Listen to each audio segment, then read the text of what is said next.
Good afternoon, everyone, and welcome to Choices Life Coaching, and welcome to Journeys to Healing.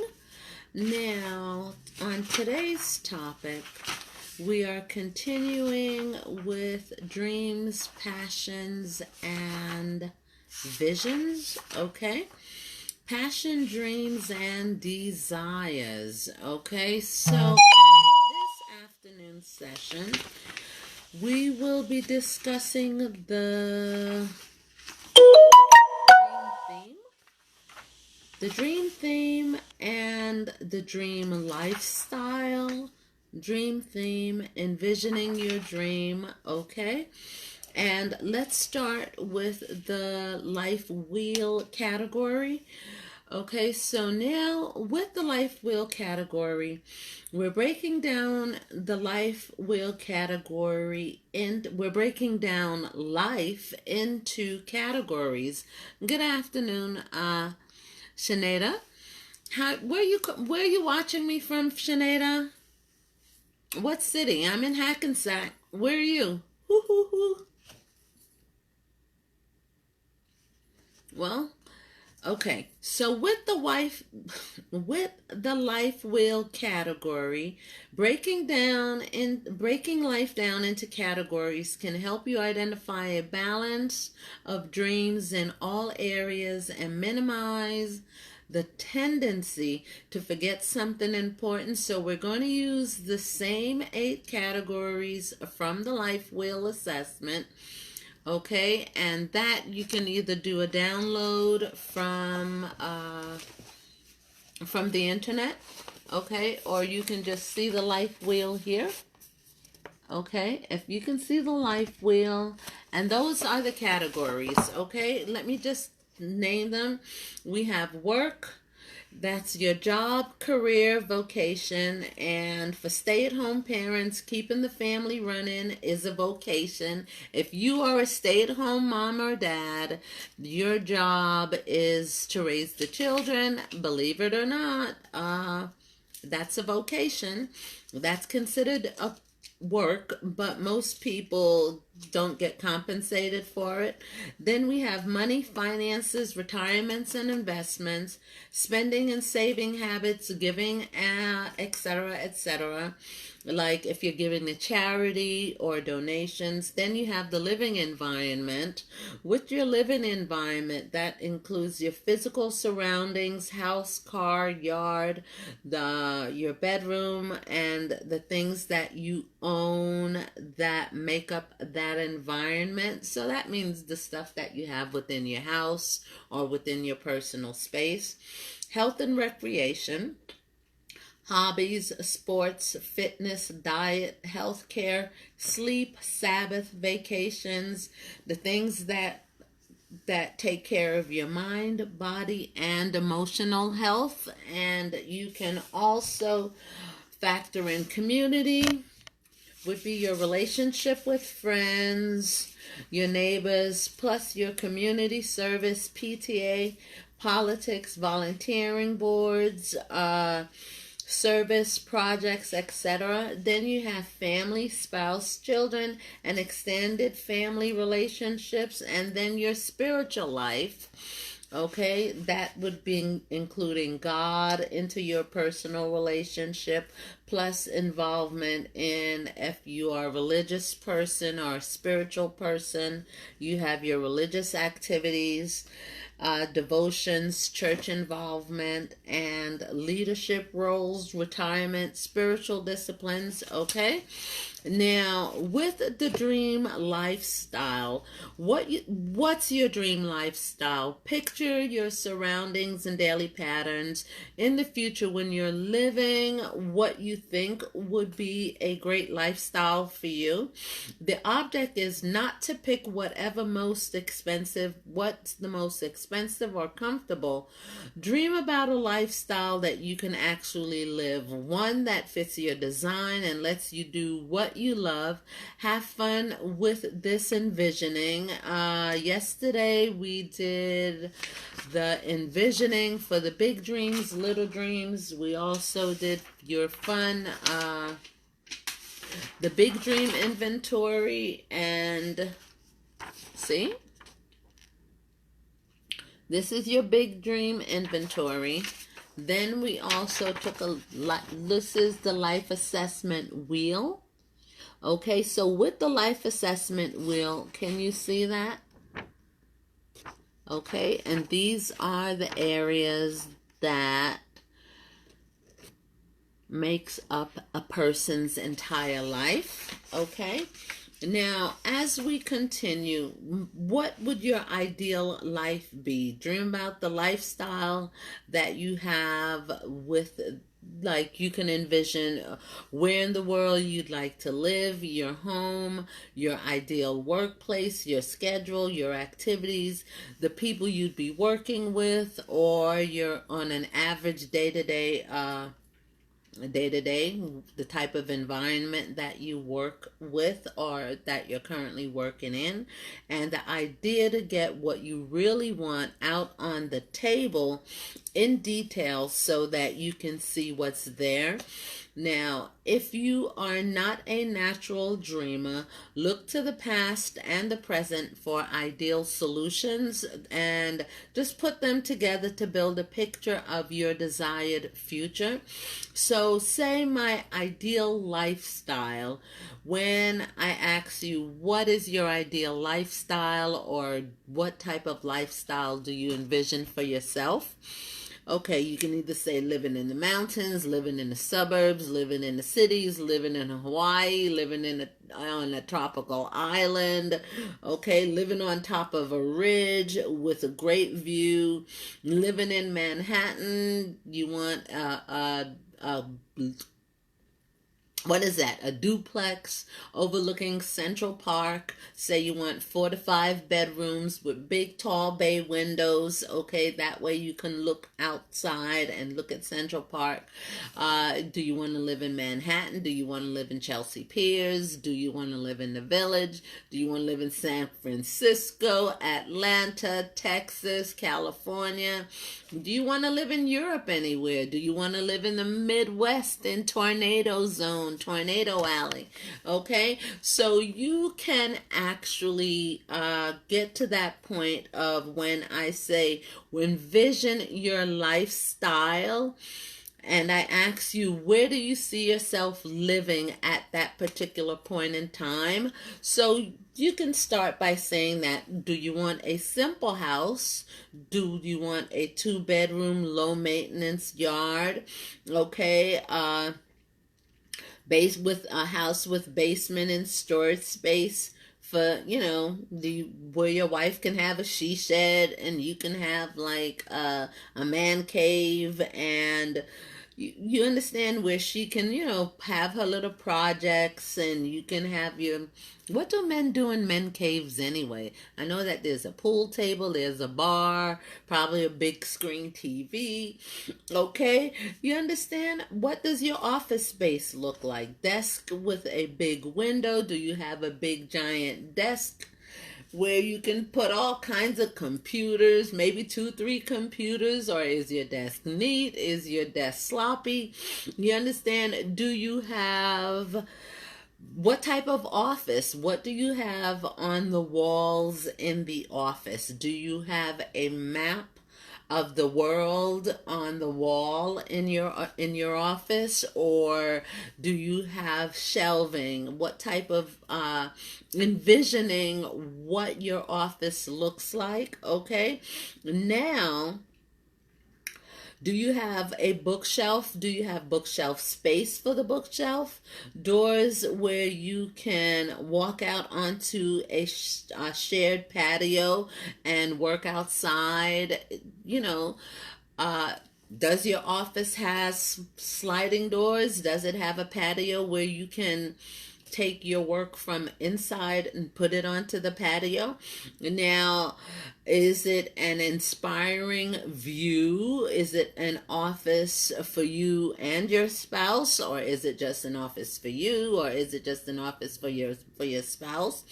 Travel, not more than once a month, or how often do you travel for your work?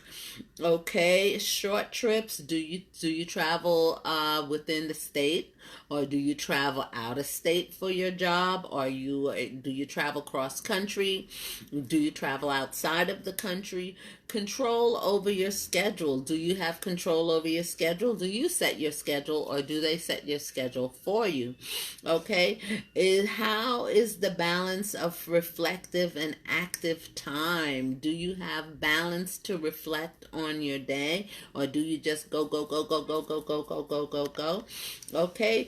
Do you have a tiny rough cabin with a small desk and a chair in the woods? Are you in a rural area, in a rural setting, where are you working from home, where you can sit outside in this nice weather and sit at your laptop and do your work from home? Or where you can go to be alone with God? Do you have that space and that time where you have that time to have spiritual time with God? Okay, and is there a phone? Is there running water? Is there a bathroom? Is there no bathroom? Okay, do you have like physical labor exercise? Do you get a chance to even exercise? Do you get a chance to do that? How often do you exercise? Do you exercise 3 to 4 times a week? Okay, do you have a creative garden? Do you have a garden in the yard? Do you have a organic garden? Do you have a fountain? Is there beautiful spaces? Is the yard, do you have a landscaper? You understand? So when I say describe your ideal life to me, I'm asking you for do you have several good lifelong friends that you can actually make friends and become friends with? Are you friends with your neighbor? Are you friends with your neighbors? Okay. Do you guys do let's have like Bacardi night, Paquina night? Do you, you understand? Do you have, what did I mean Bacardi night? I'm saying like a family night.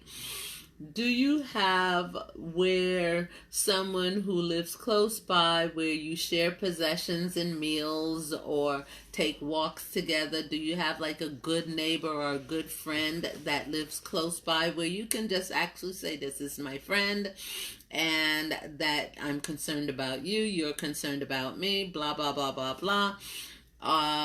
Do you have that? Others that I can talk to regularly on the phone that you can call and speak to, and like on the telephone? Do you have like a friend where you guys talk to each other several times a week and stuff like that? Do you have someone where you guys get together and do something fun for a weekend twice a year? Okay, so coaching questions. My coaching question to you is this. Now, how does this lifestyle help you accomplish your own mission in life? Okay, and what does this lifestyle eliminate that would get in the way of your mission? Now, your mission is first and foremost to do what?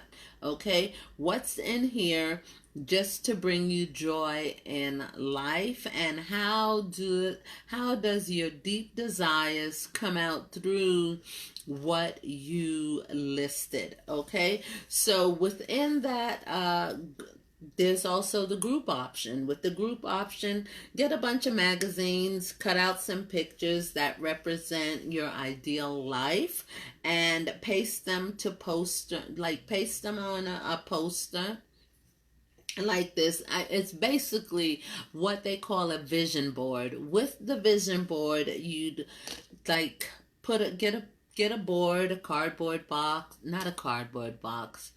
Do you know those things where you can just take like a pin and stick it to? Why can't I remember this daggone name of this thing? Anyway, It's called a vision board, and with the vision board, you're going to just cut out ideal things of your life and the way that you want to see things and the way that you would like things to be, of the life that represents your ideal life, and paste them up on the posters. After an hour or so, get cutting and pasting, share your collages with each other, explain why you chose each photo and what it represents. Okay, with the envisioning process, take a big dream of vision and picture what your life will look like when you have accomplished it. Don't worry about how you'll get there, just envision what life will look like when you do. Visualize where you'll be living, your surroundings, the home, the office, and the ages of your family members, what kind of people you'll be working with, and any other details that you can think of. Even more, the better.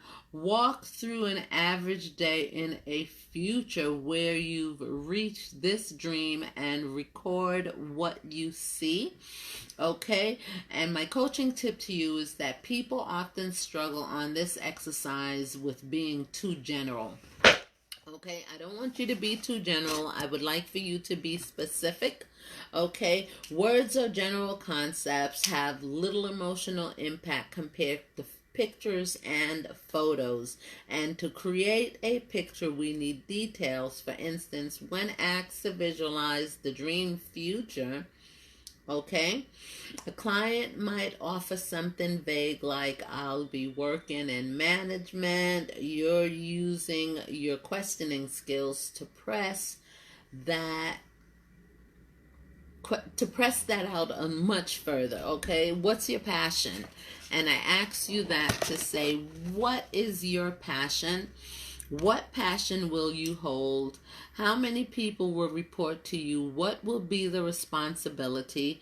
What will they be responsible for? And specifically, what will your office look like? Your team, your daily routine? What kinds of details will make the dream come alive? Okay? So look at your life 5 or 10 years down the road. Describe what life would be like then if you have reached this dream. This question places people within the future of your dreams and help them see beyond the present obstacles in whatever obstacles may be in the way. Okay, picture for me in detail. If I say, Shanta, picture for me in detail your work setting, your work team, who your ideal clients are, what is your daily routine. Put yourself into the future and describe it in detail. How old, like what is your specific age at that time? How old will you be? How old will your spouse be? What are the age of your children and your kids? What does that mean to you? Okay, with the next session, talk about the people that surround you. What kind of team who is your partner or your JV partner in business? Whomever in your business who will be working with you. Do you have a silent partner? Do you have a partner on the job that you currently co-collaborate and co-create with? Okay, who will be working with you on a day-to-day basis? Now pick a specific person that you know from your target audience and tell me exactly how fulfilling this dream will impact that person's life. Okay, now thinking about real people, places, or situations can make it easier to describe the dream future. How will you be a different person? How will you be a different person? What will make your life different because you pursued and reached this particular goal? The next would be our dream themes. Dream theme. Now, with the dream theme, okay, this exercise identifies themes that are in your dream and the underlying deep desires that animate those dreams. Okay, identify the themes. The themes is look over your dream inventory. Do several dreams seem to work toward the same end? Which dreams are connected and how? Glance at do you have like a passion bullseye? With the passion bullseye is where is it specifically is the end goal and what is the destination? What is your destination? Okay. Now, name your passions. Look over the themes and name the underlying passions that animate each one. Why do I dream this particular dream? What does each theme give me? And what does this say that I care about? Okay? Share with others through your creativity, the intimacy that you can and have with God. And make a professional tape of your songs. This is just your dream list with comments on themes. Okay, so with your share with others through my creativity and intimacy, you can have with God a theme that connects many of my dreams is music and art. However, music is the container for the underlying desire and the transparency and intimacy. I eventually let go of music, but I'm still deeply passionate about being transparent, intimacy, and accountability. Okay, so when you do create a community setting for artists, is that a dream for you? Where you can create a community setting for artists where community is the theme that runs through many of these dreams, where you're growing out of my passion for relationship and the place I see it has in personal transformation. The containers around that passion may change, but the passion still remains the same. Do you live in a community and help others to do so? Do you build a house? Do you build a 16-inch telescope? Do you get the idea that I like to design and build things? It's like a joy to me to figure out how to do something I haven't done as yet, to envision it in my mind and then create it in my reality. Designing the prototyping is central to your call. Okay, now take a balloon ride if you're not afraid of heights. Take a long retreat somewhere that is idealistic. Several of my dreams reflect an underlying passion for enjoying God in nature. That is an important value that comes out in the things like taking a balloon ride or building a telescope or where I choose to live. Okay. Now, my coaching questions to you would be, what common themes do you see that run through your dreams? Several of your dreams seem to focus on what does that mean? Okay, what does this dream give you? Are other dreams about the same thing? What are you passionate about, and what is this dream, and what does this give you? Keep asking until you reach that dream or desire. Okay, then we have on the next, I guess I might as well wrap up this session with passion, dreams, and obstacle. Okay, obstacles affects all areas of the purpose diagram, but they are most prominent with dreams. In this story, I guess I'll give you a scenario where an obstacle is something that stands in the way of thinking rationally about pursuing your life purpose. And as your coach, I am here to talk to you about two major types of obstacles, external and internal. Okay, an external obstacle is a circumstance that seems to block progress. Like, say you're looking for a job in North Carolina, in Atlanta, or you want to relocate. Is anything outside of you that keeps you from your dreams and goals? Okay. Internal obstacles block us when our thinking patterns throw a wrench in the gears of forward progress, where external coaches tend to be fairly easy to identify. Internal obstacles are buried deep within your psyche, and what keeps you from being able to identify and articulate his or her or your true desires, DESIRE. Now, when it comes to, maybe you get disappointed so many times growing up that you have decided not to hope for anything anymore, maybe, or maybe you think that it's important to God and to live in a location that you love, and these are just examples of not eternal, but internal obstacle. Okay, so now sometimes we have internal obstacles, can even be dearly held principles or beliefs, and this is where we are overcoming mindsets and breaking those what do you call them? These beliefs that don't serve you. Okay, one of my own inner obstacle, and I have had quite a few obstacles, is that I was a divorced woman.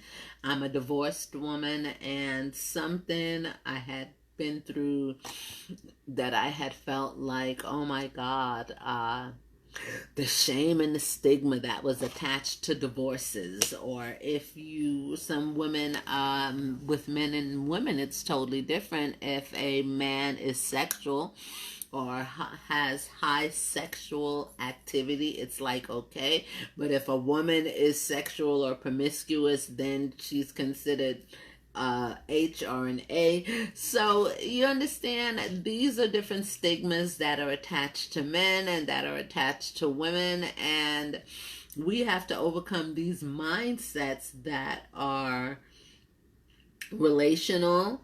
Okay, now if that is a stigma, how do you feel regarding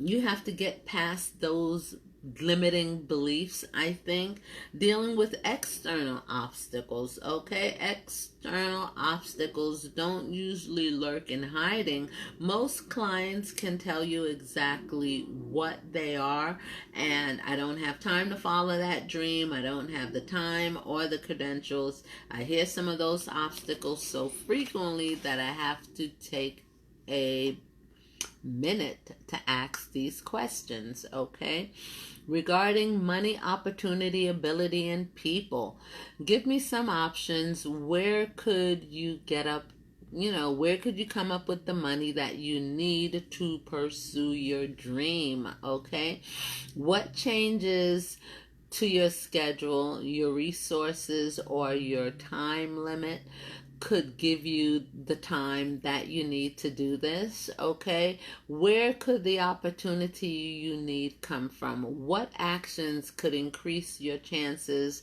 of getting it, and who do you know that has the answer or could teach you to do this particular thing? Okay, could you accomplish 80% of this dream on 20% of the resources? And what might that look like? Okay, what does this key person need from the situation, and how could you help them win? You understand? Because we have to help each other win. So practical tools work well for external solutions. Option techniques are good to place. It's a good place to start. Like example, a client asks for coaching on creating a convergent role that fits his or her calling, because we're following our passions and dreams. In the process of identifying strengths and passions, you come across the fact that strongly dislike conflicts and tends to avoid it. But the leadership situation that he loves includes organizational conflict as a matter of course. But the leadership situation that he loves includes organizational conflict. In the past, he has even refused roles in this area of calling because of his aversion to conflict. That's me. I am not a confrontational person. I can be, but I don't really like to be. And now you just overlook all kind of stuff. Conflict avoidance can also be an internal obstacle, and I had to deal with that as well. I've come to the point where if I like something, I like something. If I don't like something, I don't like something. And then I can just, like everybody else in the world, I'm grown and I can take it or leave it. Okay, so we'll start by treating this as an external obstacle and go down the road next so that you do as a coach, as your coach. I'm your coach. I'm here to help you. Okay?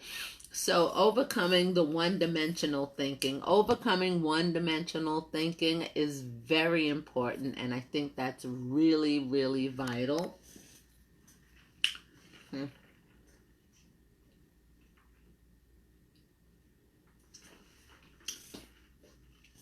It is very important, okay? To overcome a practical problem, you will need practical solutions. And what are the solutions? So stating that the problem simply and clearly is a great starting point. In this solution, the question is, given that there is going to be conflict in this role, how can you rearrange things to best play to your strength? Okay? How can you do that? So if a client is likely to respond first with ideas that reduce the amount of conflict, while he or she might be able to come up with several ways to do that, thinking only within this box limits the potential for solutions. When we look at a problem from one perspective alone, that's when we tend to get stuck, and the obstacle itself becomes less a hindrance than our own one-dimensional thinking. So I say to you that the key to a breakthrough is pushing the client to a new dimension. The coach problem-solving strategy that the client is using, and the takeaway is that it challenges him or her to solve the problem another way. Okay, there has to be a solution to solve the problem. So far, you've talked about solutions that try to reduce the total number of clients, and what else could you do to spend less time and energy on that area? Now, how many more possible categories of solutions can you think of? Can you brainstorm for a couple of minutes, do a brain dump? That's my favorite thing. Brain dump, and then check the footnote for a list of possibilities. How do you know when other types of solutions are available? Often what tunes me into the one-dimensional thinking is when solutions occur to me that are outside of my client's client box, my client so, for instance, I might think, why not delegate some of this to a staff member or a coach or to another coach, okay? And I'm not usually going to just blurt out my own solutions, but when I think about the options, OPTIONS,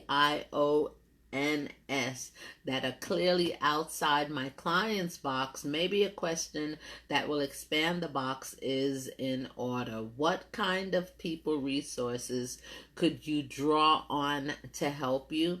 The key to this question is that I haven't asked about my idea delegation, but about an entire category of solutions involving other people, in which delegation is one possibility. I take my insight and expand it into a broader category. Okay, and here's another example. I think that why not let these people sort out their own conflicts instead of jumping in to save them, for real? But instead of offering that advice, I ask you, it sounds like you're thinking and dealing with these conflicts would be your responsibility. How could that change? If conflict resolution is your thinking and you want to be brainstorming on how to be what can I say?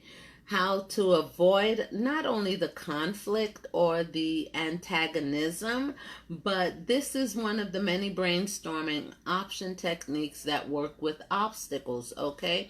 Say that this is once your client has settled on a potential solution, a final step is to make a plan to get around it, okay?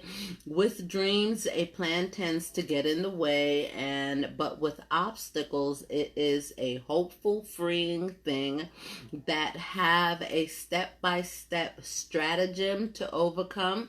So I would say categories to solutions would be, here are several categories of solutions for external obstacles. People. Who could help?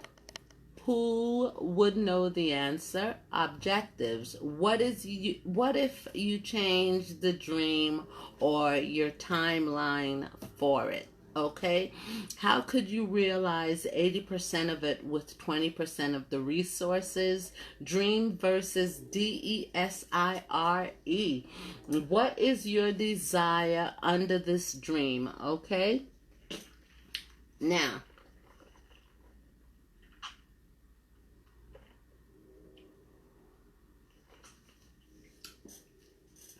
under your dream,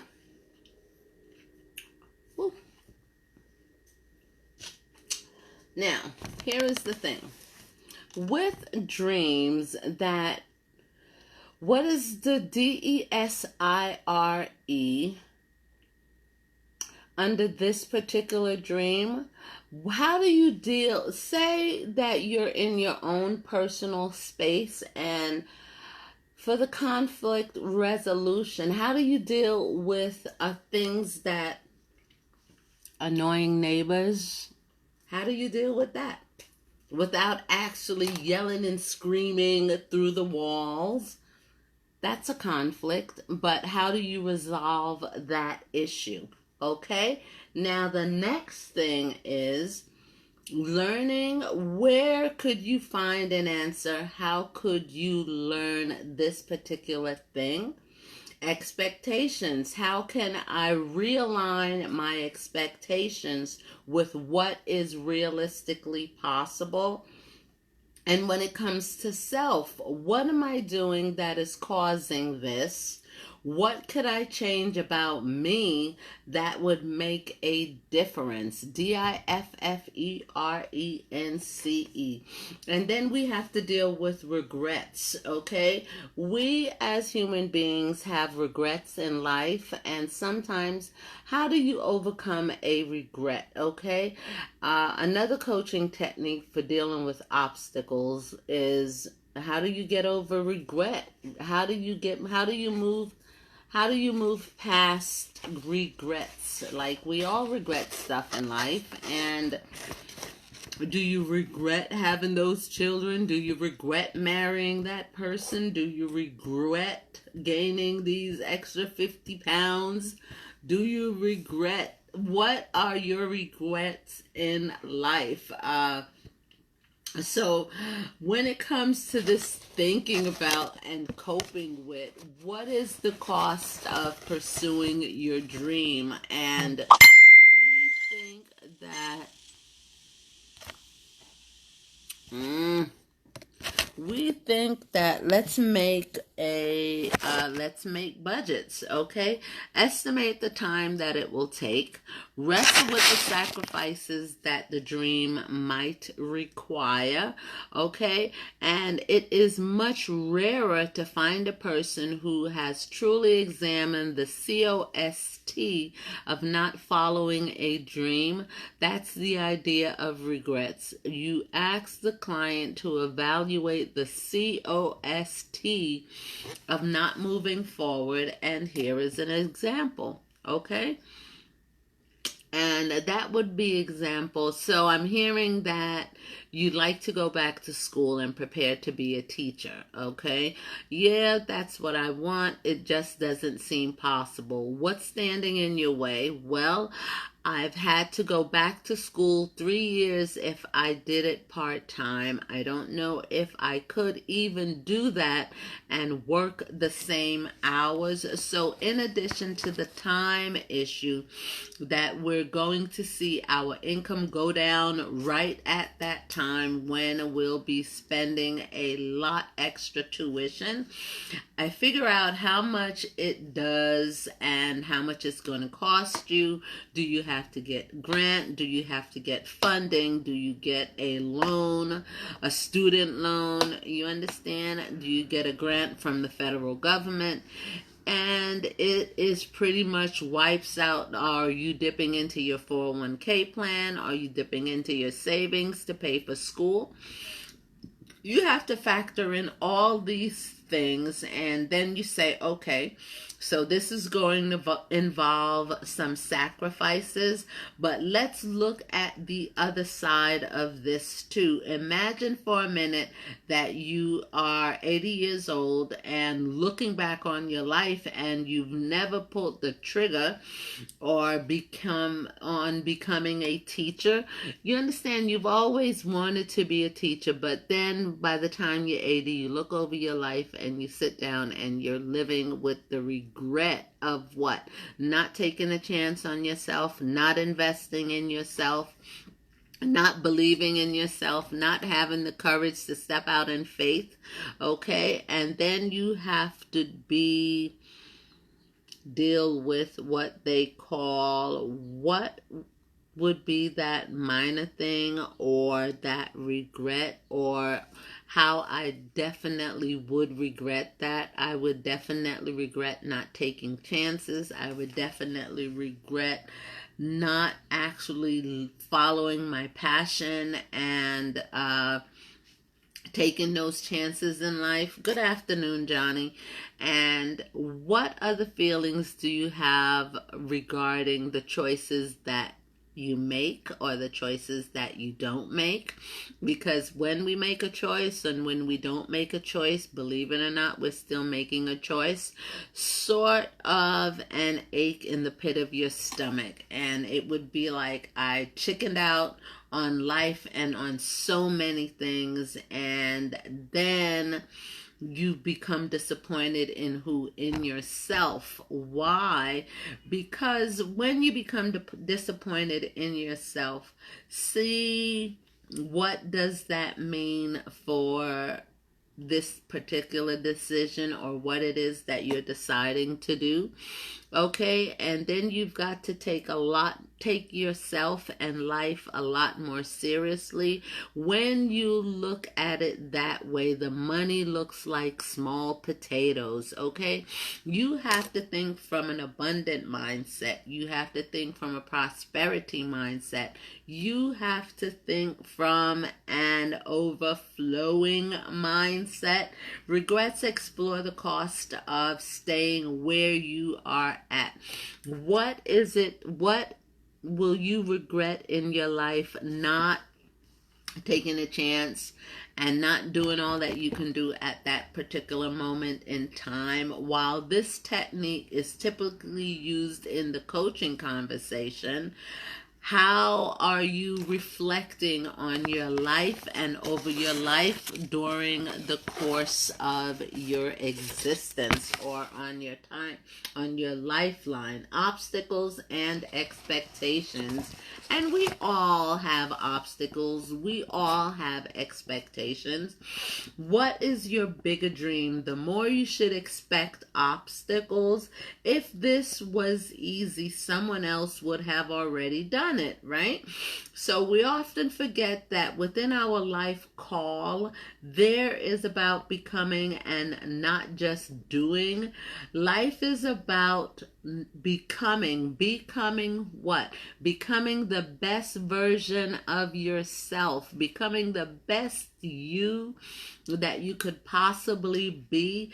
And the other thing is not just doing. The process of following your call will make you into the person that you are called to be. So just as becoming the person that you're called to be will enable you to accomplish your life's mission, obstacles are the training ground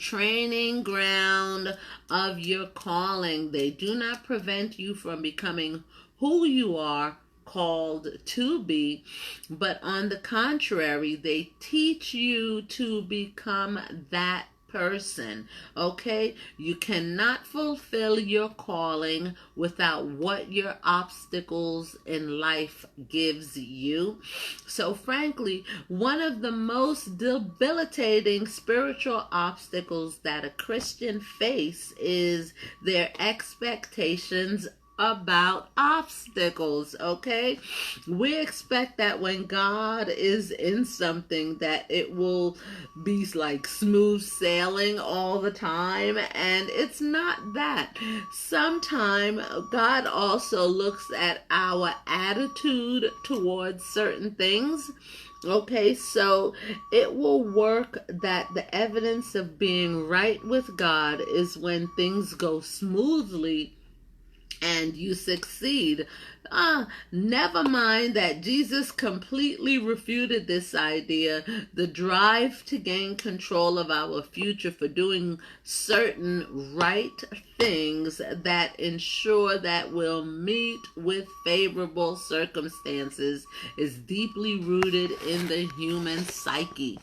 Okay, we think stuff all the time. And yes, Johnny, that is what I want for you, to become the best you that you can possibly be, to live your life like you ever see the 4th of July is coming up right now, and you ever see like at the end of the 4th of July fireworks, and then it's like this big grand parade, and the entire sky is lit up and everything is just bright and shining. I want you to live your life and be the best you that you can possibly be, so that you can use every gift, talent, and ability that God has put inside of you, to use the parts of your brain that is dormant to open up your heart, your spirit, and your soul. You understand? To open up your mind and your thinking and the way of thinking. I want you to start thinking in abundance. I want you to start thinking prosperity. I want you to start thinking overcoming, and that you're a champion, and that you can do all things through Christ, and all things is possible, and that you're an overcomer, and that doors of opportunities will open, and that what God does for one person, he can do for you. You understand? God is no respecter of person. You understand? And God wants you to be able to, so that when we hit obstacles in life, that we don't be too surprised or disillusioned, but we thought that the deal was that we found the right way in serving God. There isn't just one way to serve God. You can serve God in so many different ways. Instead of standing in the pulpit and being a preacher, if you're called to be a preacher and you want to preach from the pulpit, hey, More power to you. I'm not gonna say don't do that, but is that where your heart is? Is that where your passion is? Do you want to open up your own business? Do you want to start your own company? You understand? You have to ask and believe that all things is possible through Christ. But and say that God is with me, God is for me, God is guiding me, God is strengthening me. You have to speak these things out, that you can do all things through Christ Jesus, which gives you strength. You understand? And then you have to ask yourself, like, you have to become a doer, not just a bystander. You understand? You can't just sit on the sidelines all the time, especially not in life. Not in life. You understand? There's going to be challenges and there's going to be chances to do this, that, and the other thing. But you know, you have to. Life is meant to be lived, lived, lived. And right now, I think God had to slow down the entire planet so that the awakening can take place. Did you not see it? Did you not see the awakening? God put everybody on pause and slowed down the entire planet. And then people got centered. People start spending time with God. People start talking to God. People start praying, and people start honoring the God within each and every single person. And then the massive awakening took place. Why? What set off the awakening? Sorry, my brother George Floyd. I know that you're with the angels, and sorry, Sister Brianna and all those people, but the awakening took place globally, and it was like a wave across the nation, from one country to the next country to the next country to the next country to the next country. The awakening has occurred. So now we have to tap into that same power. You understand? We have to tap into that same power, that if God can do that with every single human being on the planet, what can he do with your life? You understand? He can do something with your life. All things is possible. All things is possible. All things is possible. With God, all things is possible. Nothing is impossible. So, you do not deserve to be afraid. You do not deserve to be fearful. I want you to start being hopeful and think differently, see things differently, okay? Now, I want you to live with love in your heart and live hopefully. And I want you to use your picture of the Christian life that matches with your scripture. Pick any 3 biographical characters in the Bible, any 3. The Bible's full of all these different people. Study each person's actual life experience, you know, one that you resonate with, okay, and that you align yourself with, okay. And what is that fancy word? I just learned a new word today, so I guess I'll share it with you. The one that you are aligning matched energies with, okay, and one that you resonate with. And look at that person's life. Look at these particular areas of actual life experience, how that person's life in the Bible then pertains to life today, because nothing is new under the sun.